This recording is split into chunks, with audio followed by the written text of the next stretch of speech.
বাদামটা দিয়ে দেবো এখন। বাদামটা আমি দিয়ে দিলাম। এখন ভালো করে মাখিয়ে নেব। আমার হাতে এটা কি বলে তো, চেরি পাতা। আমি আজকে দেখো বন্ধুরা, দেখো আজকে কি সুন্দর ঠান্ডা ঠান্ডা দিন, আর এখন মানে বিকাল 4টা বাজে।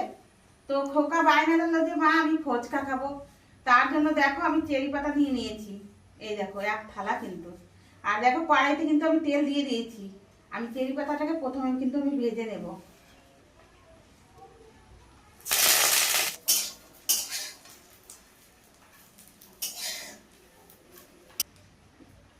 বন্ধুরা দেখো বাদামও কিন্তু আমি ভেজে নেব। বাদাম নিয়েছি দেখো, ভেজে নেব। তার জন্য বাদাম ভাজার জন্য তেল দিয়ে দেব।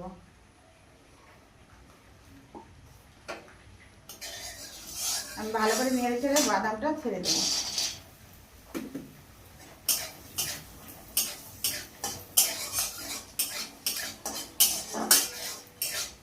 একটু লাল লাল করে ভেজে নেব। দেখো বন্ধুরা বাদামটা কিন্তু কি সুন্দর করে ভাজা হয়ে গেছে। এই পাশে চেরি পাতা ভাজিছি, সেই পাশে কিন্তু বাদামটাকে তুলে নেব। তো দেখো ফুচকা ভাজার জন্য আমি তেল দিয়ে দিচ্ছি,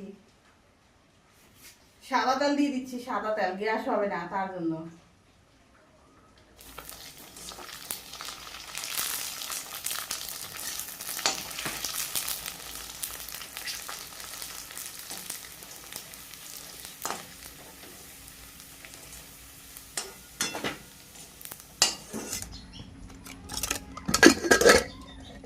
বন্ধুরা দেখো প্রথমে কিন্তু আমি চেরি পাতাটাকে ভালো করে হাত দিয়ে একদম মাখিয়ে নিলাম, সুন্দর করে একদম গুঁড়ো করে নিলাম। দেখো, কেননা আমি ফুচকার যে আলুটা হয় ওটা করব, তো তার জন্য প্রথমে চেরি পাতাটাকে আমি সুন্দর করে করে নিলাম।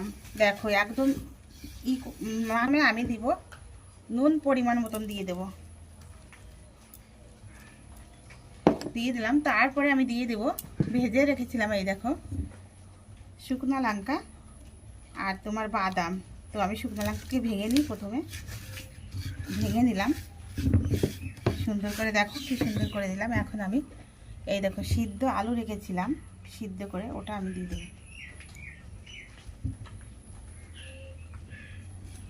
এই আলুটা আমি ভেঙে নেব।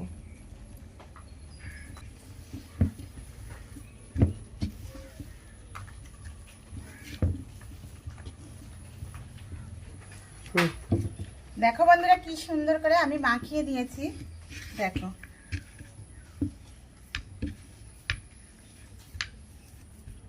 কাঁচা লঙ্কা দিয়ে দিচ্ছি, দেখো ভেঙে দেবো। ঠিক আছে, জল দিয়ে দিচ্ছি। কেন বন্ধুরা দেখো ফুচকা কিন্তু রেডি, আমি এখন খেয়ে নেব। দেখো এই জলটাও কিন্তু দারুণ হয়েছে। তো আমি এখন খেয়ে দেখি।